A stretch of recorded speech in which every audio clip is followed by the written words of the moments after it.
I think most people are level-headed in the center, right? The fringes, what you see online, is what gets amplified. Yep. But those people in the center need to be elected. They need to get to those positions. And you have that establishment that pushes them down so hard and beats them down so hard, it's next to impossible to get them elected. Like, there is such a split between, like, you know, people like to say there's a division between left and right, black and white. Right. The division in this country is rich and poor. Yeah. That is the division. That is the straight up division in this country. People who are in charge are not of the people, by the people, for the people, because they're all loaded. They're all rich and they're all corrupt.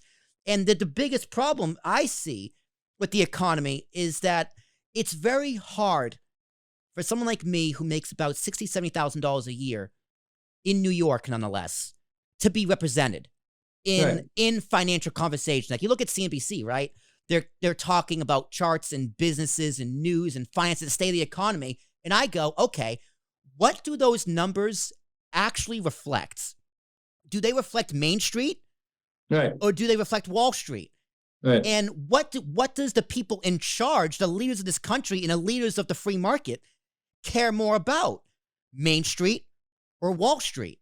So what does economic data actually present, and what does a strong economy actually mean? Because if it's strong for Wall Street, that doesn't mean it's strong for Main Street. And the most important part, I think you would agree with me on this, the most important part of a capitalistic society is the strength of the middle class. Correct. Yep.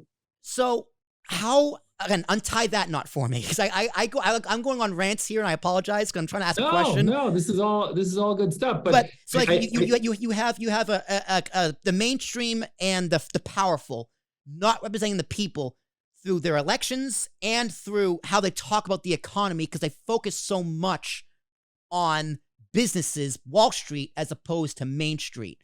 How do you right that wrong? Well, I think what's happening, and this is why, again, I don't want to sound like I'm a cheerleader for the United States of America, but literally, this is one of the few countries in the world where you can literally go from nothing and create a business worth 10 million, 100 million, $1 billion, whatever the case may be. And so everybody thinks that there's only so much of a pie out there, and that if I'm making more money, that means you're making less money. And that's totally not true. It's, if you're running a company that's doing well, you're dragging your people along. And that's actually what ended up happening, for the last 15 years in Silicon Valley. I mean, look at the number of Silicon Valley billionaires, millionaires that were made, as tech, rippled through, and we went through 2.0, 3.0, of tech.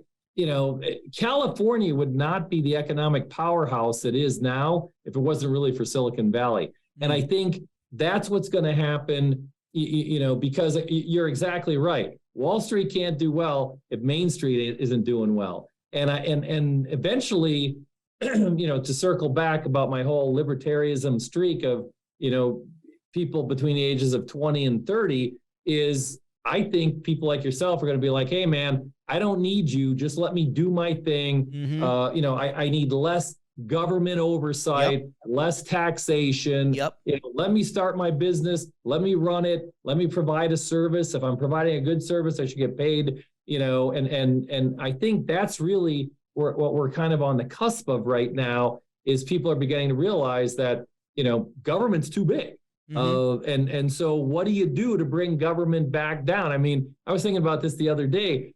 I mean, our founding fathers, they would only have, I'm in Allentown, Pennsylvania, stone's throw from Philadelphia and the Liberty Bell. Our founding fathers, Congress is only in session in the wintertime. Why? Because in the summertime, you got to plant your crops, tend to your animals, grow. You got to be harvest. Of the people. Yeah, of the people. And so now you got Congress, and I really think, that people are beginning to look at, what's going on out there in the economy. And again, I don't want to get political, but, a strong, look what's happening over in England, from a energy standpoint. Your energy policy dictates radically how well your economy is going to do and affect, people in the middle class, et cetera. And if your energy policy is to outsource your energy to a hostile nation, that wasn't such a good idea, was it? So I think people are beginning to look at that and go, whoa, wait a minute, what am I doing? So